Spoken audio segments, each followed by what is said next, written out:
बिस्मिल्लाहिर्रहमानिर्रहीम। अस्सलाम वालेकुम स्टूडेंट्स।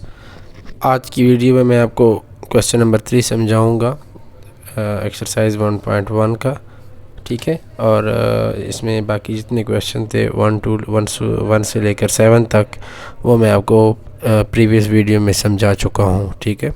तो आप वहाँ से देख सकते हैं। अब यहाँ पे मेरे पास एक मैट्रिक्स है, ठीक है।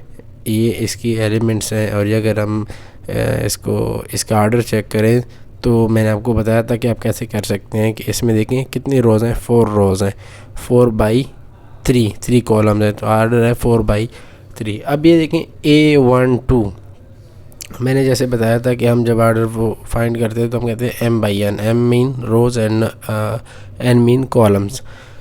तो यहाँ पे A12 पहले वाला जो होता है वो हमारे पास रो को शो करता है और दूसरा जो होता है वो हमारे पास कॉलम को शो करता है। लाइक फॉर एग्जांपल यहाँ है A12, इसका मतलब क्या है कि first row and 2 and second column, इसका ये मतलब होता है, ठीक है। लाइक A23 पहला क्या होता है 2 रो, ये रो, एंड थर्ड क्या है कॉलम, ये वाला कॉलम। इस तरह A32 third row and second column. A43 पहले वाला हमेशा जो है वो क्या होगा, वो रो होगा, सेकंड वाला क्या होगा, वो कॉलम होगा। तो हमने इसके जो A12 है वो इसकी क्या वैल्यू होगी वो फाइंड करनी है। तो इसको समझने से पहले मैं आपको इसको थोड़ा सा अगर कंपेयर करके लिख दूं तो आपको अच्छे से समझ आ जाएगी, ठीक है। देखिए अब देखें ये क्या है, 1 रो में है 1 कॉलम में है, तो मैं इसको लिखूँगा A11, ठीक है। और इसको एक कंपेयर कर रहा हूँ, ठीक है, ताकि हम इजीली इससे फाइंड आउट कर सकें। A12, ठीक है, देखें first row and second column. अब इसको A13 first row and third column, ठीक है, इस तरह।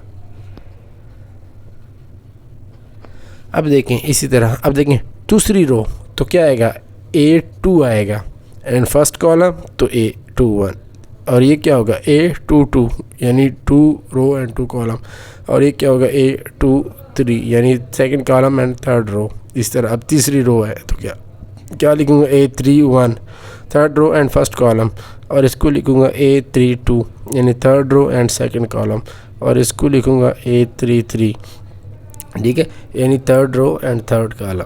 इसको क्या लिखूँगा A41 यानी fourth row and first column, और इसको लिखूँगा A42 यानी fourth row and second column, और इसको लिखूँगा A43 यानी fourth row and third column. तो बस ये जस्ट कंपेयर करने के लिए मैंने लिखा था कि हम इजीली इससे वैल्यू फाइंड आउट कर सकें, ठीक है। तो यहाँ आप देखें कि आप इसकी इक्वल भी नहीं लिखें, ठीक है, नहीं लिखें, जस्ट कंपेयर करने के लिए मैंने कहा हुआ है आपको। इस साइड पे भी आप कर सकते हैं कि किसी दूसरी साइड पे जगह पे आप कर सकते हैं और फिर ऐसे कंपेयर कर सकते हैं। अब अगर देखें तो A12 कहाँ पे है, ये मौजूद है।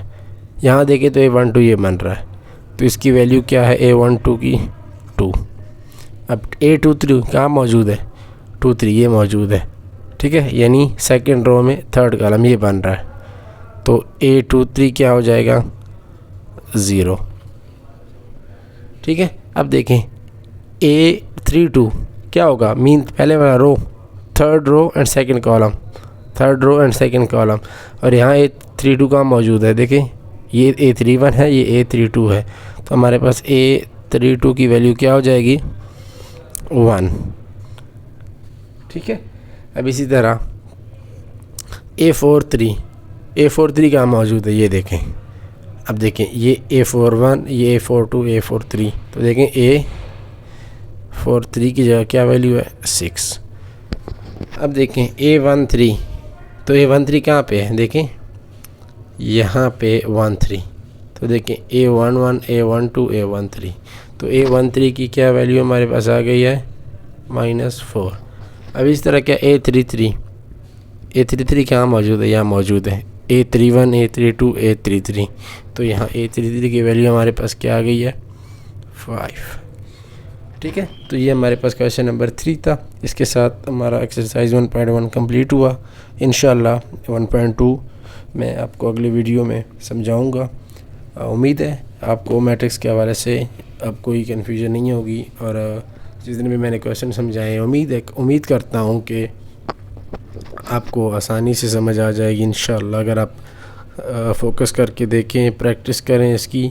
और कोई भी क्वेश्चन हो तो आप कमेंट सेक्शन में मुझसे पूछ सकते हैं, इंशाअल्लाह मैं आपको उसका जवाब दूंगा। अगली वीडियो तक के लिए इजाज़त दीजिए। अल्लाह हाफ़िज़।